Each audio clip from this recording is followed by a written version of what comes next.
Hello, hi. How are we doing today? So, today, we've got a very interesting surprise. We're going to do a book review. Simply we just need to expand. We cannot just stick on one line. So, how you doing? I'm awesome. So this book, right? It was written by this distinguished gentleman, Mbeki. His credentials are far too expansive for me to even elaborate. But he's a big man. He's a big man. A big man. So this book, right? It's Architects of Poverty. Why African capitalism needs changing. Call it man. So this book, right? Can you not? So this book, it basically just to summarize, it's going on about how Africa became Africa, not from the beginning. Like after the colonials came in the early 1900s. Well, not the 1700s, not the Dutch, the English, and the Afrikaners. So the Dutch and the English. I think the Americans. And the whole slave trade and how the colonials came and mush up the land and they came to suck up the resources and find cheap labor and basically just replace the land with their own and get a little bank account. These white people, apparently. So, and that's basically capitalism. You see why African capitalism needs changing. So this man, I realized, the politics we're going through today, and not just SA, South Africa, the whole of South Africa, south of Africa, the Zimbabweans, all these countries, the whole of Africa. The reason why they're in the state they are, with the exception of, Mauritius is not really in Africa, South Africa and Morocco. Since around 1970, around 1970s, when the colonialists left and they freed the people, the whole nationalities. The continent has seen such a terrible decline. I can give you one example, just the one country, Nigeria. In 1970, only 30 million people were living below the poverty line. 2009, 200 million were. The civil wars, the political wars, the resource wars. They're terrible. They're terrible. They're terrible. They're terrible. They're terrible. They're terrible. They're terrible. They're terrible. And then he changed it. And now Mr. Mbeki here says, Africa might be at a point where it's so screwed, so screwed.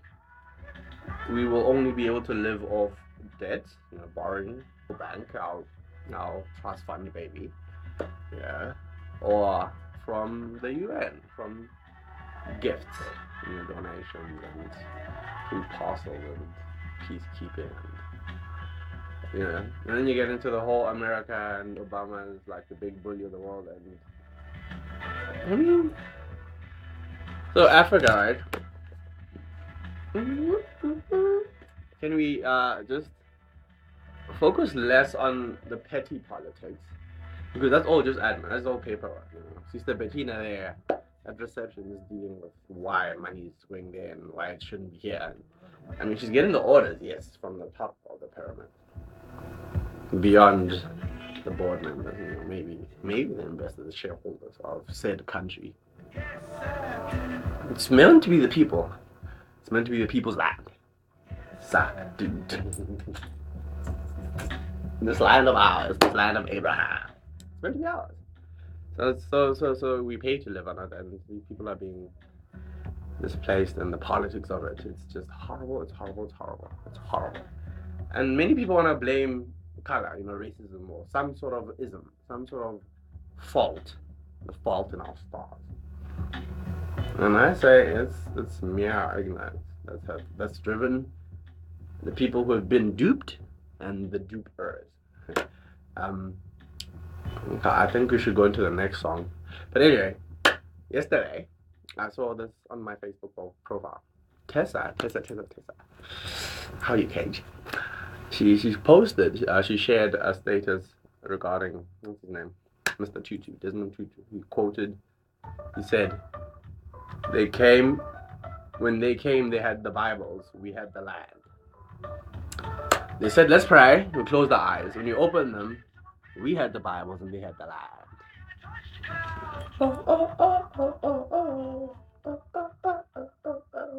Sing this every morning. Trust me. See what happens. You know, when you're getting ready. If you've got, a nice set of speakers, just some oomph. You can hear. Play it in the morning when you're getting ready. Whether it's work, school, or hustling, or some drudgery. Don't wake me now. This is gonna be the best day of my life. So, this book I've only read 40 pages, but I don't need to read the rest. I will just I can learn who this man is. This man, what is in his mind when he was sitting down and penning his writing. So, but the basic message is Africa is in danger now. You see, it's declining. It's gonna get to a point where it'll be like the waste bin of the world. We just go there, get some oil, or some coal, or some gold, or some diamonds, or some blood diamonds, or some blood, or some people, or some horn, or some rhino horns. Some resource, something that looks pretty on somebody's wall somewhere. Or rest, or,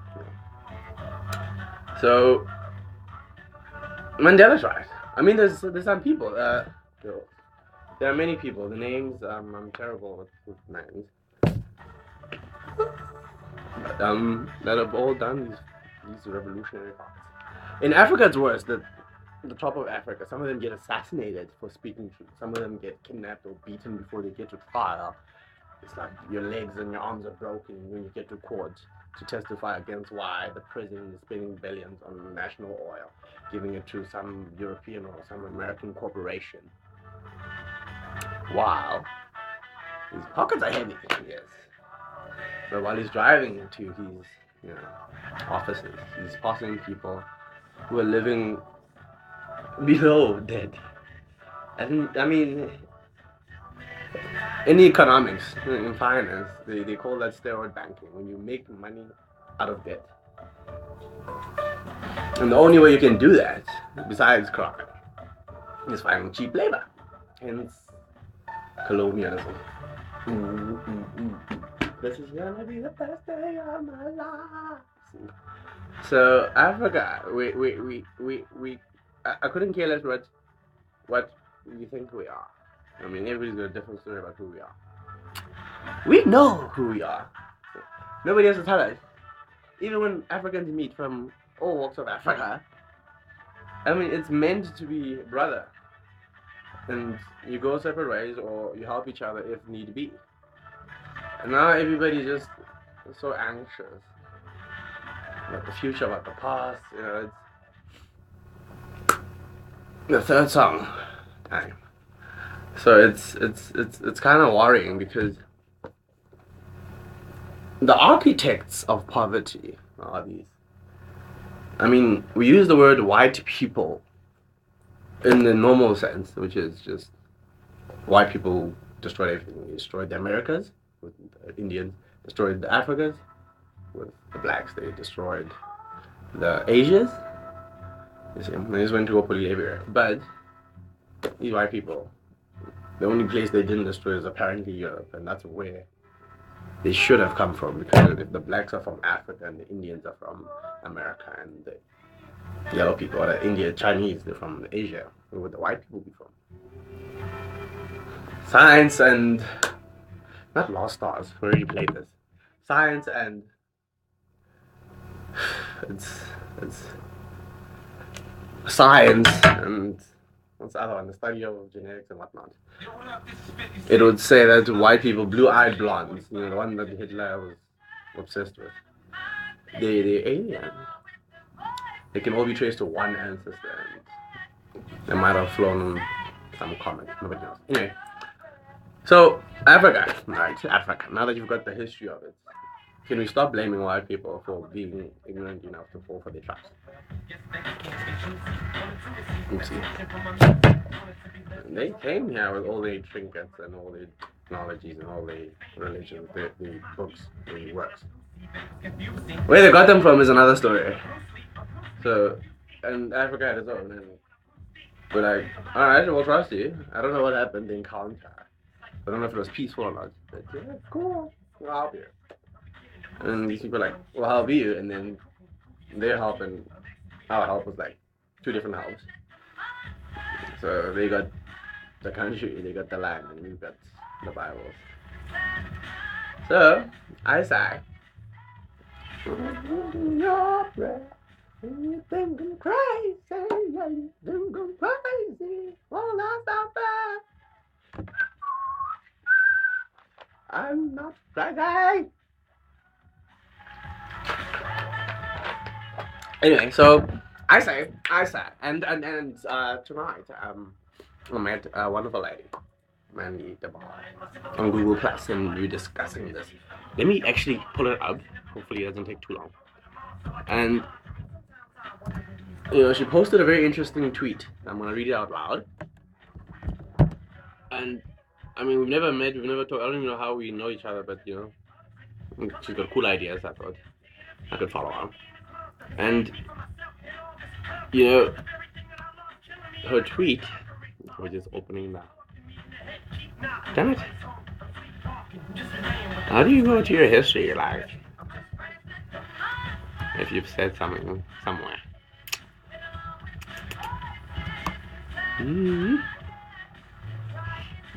I'm terrible at multitasking. Apparently men can't.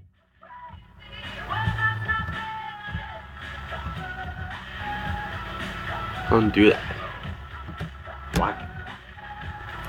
Not bad. Okay, anyway, can't find it. It's a lot of information there. It's way too much to process. Anyway, internet. So, she's saying white liberals cannot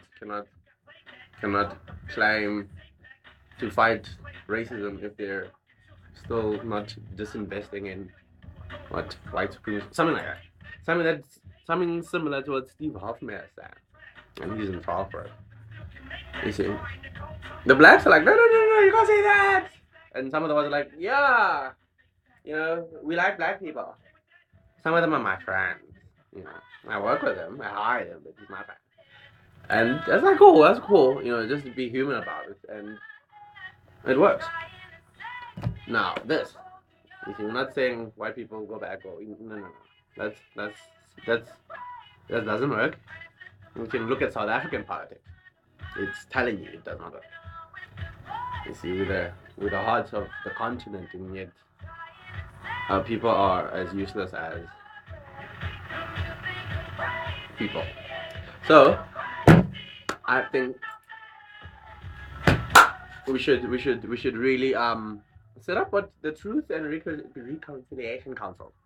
Those meetings that were meant to have after elections, where people in suburbs, whatever, in their locations, their borders, whatever groups are called, societies, and we sit and discuss, healing. We just talk, tell stories, which was where Africa began. We would sit around fire, and tell stories, and talk, and that healing of you are my brother.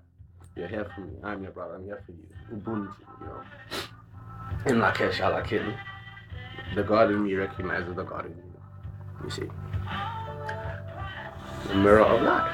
So these kind of meetings, we don't have to have a dictator or some pastor or some president or some professional or some PhD wielding somber face. No. Telling them what to do. These people all just sit and talk.